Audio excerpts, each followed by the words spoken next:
What's about to happen in this crazy 5K race, I honestly didn't think was possible. This is Jörmelöpet, a 5K race that might look fast here at the start on this gravel road, but don't let that fool you, because this is not your ordinary fun run. Big parts of the course go straight through freezing Norwegian marshes, mud up to your waist, and off-trail sections deep into the forest. It's a 2.6 kilometer loop that we run twice, and somehow this race has become one of my absolute favorites. It takes place just outside of my hometown of Moss here in Norway. And after running this race for many years now, I last year finally managed to win it for the first time. But this year, as you can see, I'm right behind a very fast runner, Ulrik Lodland. He's the fastest runner in town and he wins almost every local race, and he has a 14:40 personal best over the 5K. And that's nearly 2 minutes faster than me, so on paper I shouldn't stand a chance. But after months of consistent good training, I'm in better shape than I've been in a very long time, and while Ulrik would beat me on any road race any day of the week, this isn't a normal race. I'm so happy we're finally heading into the forest here, because just surviving the first minute behind Ulrik on the gravel road has pushed me to almost 90% of my max heart rate, so I think to myself that this is going to be tough. But now we have entered my kind of running. Out here in the mud and uneven terrain and basically chaos is where I feel most at home and should be able to match him. So my plan is simple: hold on to Ulrik for as long as I physically can and see if this can be the day where I finally beat him.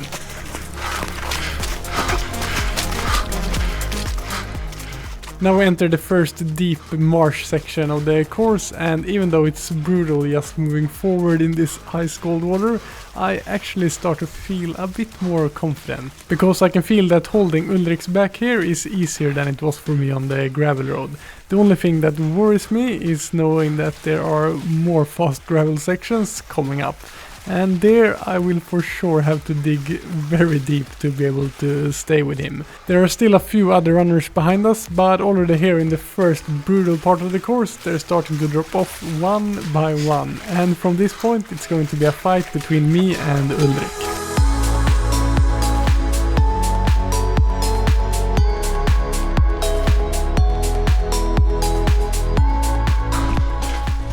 I managed to stay with Ulrik through the first forest section, and honestly I'm starting to feel more and more confident. In previous years racing against him in this race, I haven't been able to stay with him for a full lap, so that's my first goal now, to hold on and stay in the fight for the win, at least for the first full lap out of 2. And right now I feel like that will be doable, and then anything can happen.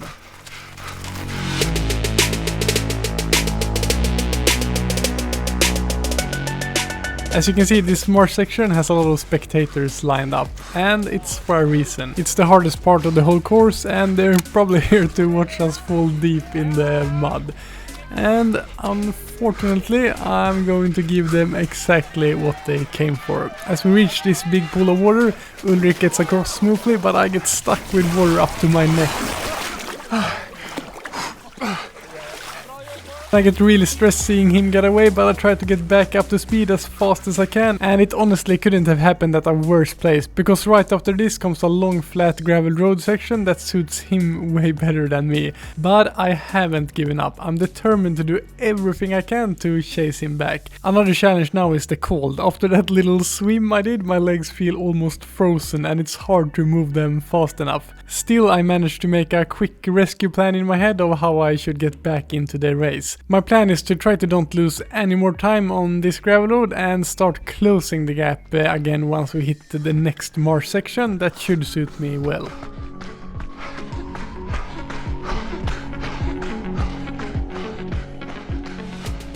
I'm happy that I managed to keep the distance to Ulrik on the gravel road, but now I really want to catch him again and get back into the fight as soon as possible. The problem is, if I overdo it and push beyond my limits, that could end my chances completely. In a race like this, pacing by speed doesn't work. 1 minute you're flying on the gravel road and the next you're entering sections like the one we're heading into now, where you're almost standing still while the effort is still super high. So instead of like in a normal 5k, checking my pace on my watch to make sure I don't go out too hard, I go by a mix of heart rate and of course my feeling, and the feeling so far has been surprisingly good. When checking my heart rate here while trying to close the gap to Ulrik in the marsh, I want to thank the sponsor of this video, Coros. I'm using their brand new Pace 4 that is released today, the same day this video goes live. It's built for runners who want all the features you could wish for in a lightweight and affordable package. It has this really crisp AMOLED display that stays perfectly readable whether you're deep in the dark forest or out in full sunlight. To get extra reliable heart rate readings, I paired the Pace 4 with the Coros heart rate monitor. And here I can see that my heart rate is around 90% of my max, and this is while I'm still being able to close in on Ulrik, and this is a really good sign because that's an intensity level I know I can sustain for the rest of the race if I dig deep. I've had a chance to test the Pace 4 a bit before its release and I've been really impressed. What stands out most with this watch to me is how much tech they managed to pack into it. All the advanced training functions and things like sleep tracking and HRV that I know from the more expensive Coros models are still here. And honestly, I really didn't expect the battery to be this good in such a small watch with an AMOLED display, but it's really surprised me. With up to 41 hours of GPS use, you can train, race and go through plenty of regular daily use without charging it. Thanks Coros for creating yet another awesome watch for us runners and for supporting my channel.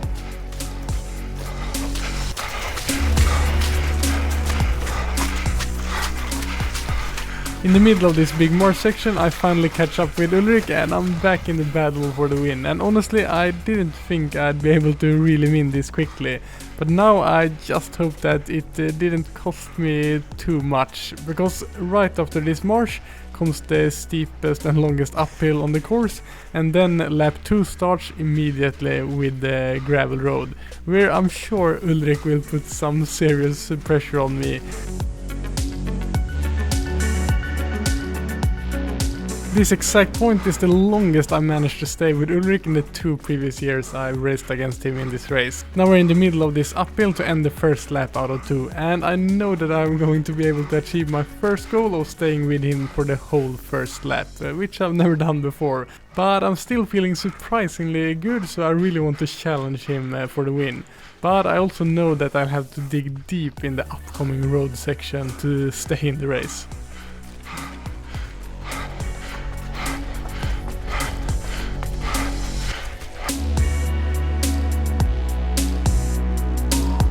Just as expected, Ulrik is really pushing me to the limit on this gravel road. Even though it's in a downhill, running under 3 minutes per kilometer in the middle of a tough race like this is pretty brutal for me. Honestly, I'm pretty close to giving up and letting him go, but I decide to hang on at least until we reach the forest again, where I hopefully can stay with him more easily and prepare for one final push to maybe have a chance of winning this race. If you're a regular on my channel, you probably know that I'm currently training for the Valencia Marathon. That means I've been doing way more fast road running than I'm normally used to the last couple of months, and I think that really pays off here. A few months ago I would never have been able to hold this kind of pace on the road, but training works and you get good at what you train on, so I have improved my road running capabilities. But now I just hope that I haven't lost my competitive edge in the tougher off-trail sections we're about to enter again.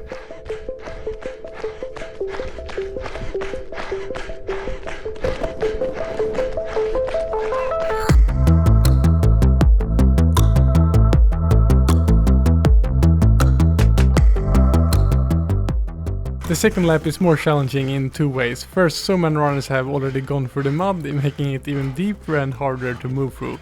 And second, at this point we start catching more and more people still on their first lap, and we constantly have to find ways around them. Although that can be tricky at times, it's actually one of the things I love about this race. Seeing so many kids out here being active, playing in the mud and just having fun outdoors.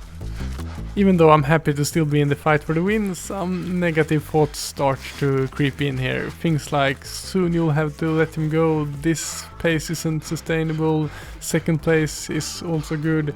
But what I've learned when I've studied sports psychology at university, and what I've found really helps for me when those negative thoughts appear, as they almost always do when you push yourself hard in a race, it is to not try to ignore them. Instead, just accept them. I tell myself, okay, now those negative thoughts are here, and then I instead ask myself, can I handle this pain right now?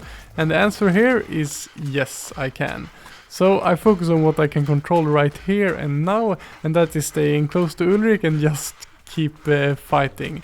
Because at least for me, what makes those negative thoughts escalate and make you slow down isn't usually the pain you're feeling right now, it's the thought of how much worse it might feel in a few minutes from now. So I decide to keep with Ulrik, and then as we get closer to the finish line, see what happens there and if I have another gear to actually fight for the win.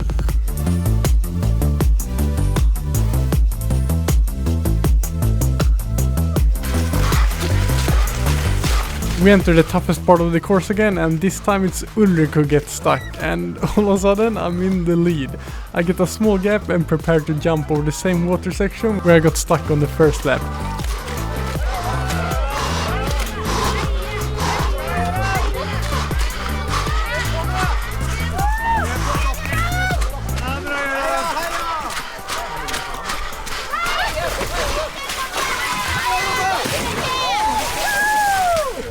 And this time I make it across cleanly. I realized that I'm actually leading with a small gap. I know Ulrik will probably catch me on the gravel road, but I decided to push hard while still trying to save a little bit of energy. The goal is to hold this small gap until we reach the final big marsh, and once we get there I will push with everything I have to see if I can keep this lead and finally beat Ulrik in this race.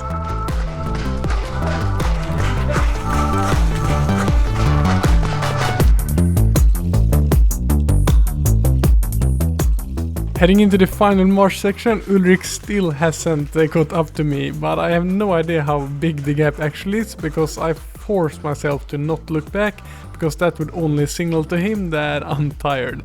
So I focus completely on what I can control, running as fast as I possibly can from here to the finish line. I tell myself if he's going to catch me, he's going to have to work incredibly hard to do it, and honestly I'm a bit surprised by how good my body still feels at this point.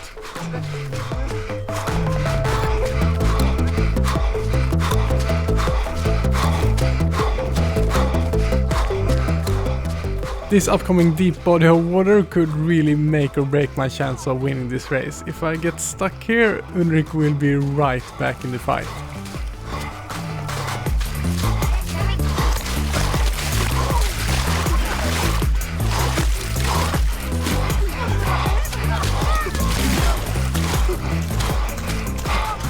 I'm so relieved to make it through smoothly, and even though I'm completely exhausted and my legs are screaming at me to slow down, I'm determined to keep pushing all the way to the finish line.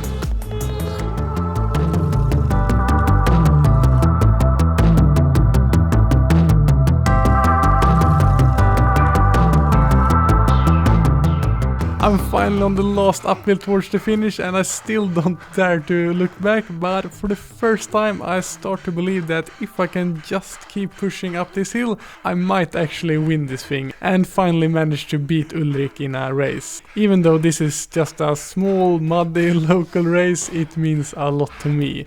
And beating a runner as strong as Ulrik would feel incredible, and once again it proves that you get good at what you train at. All those thousands of hours I've spent running through rough terrain and harsh conditions and deep marsh areas is now allowing me to beat a runner that still is way better than me on the roads. And there I finally crossed the finish line as an extremely happy and tired winner. To my surprise, I managed to open up a big gap in the final section, winning by 56 seconds. If you want to see me battle other runners in another one of my favorite races, you can click here. Thanks again to Coros for sponsoring this video. If you want to check out the brand new Pace 4, you can click here. Train smart, have fun, and I will see you in the next video.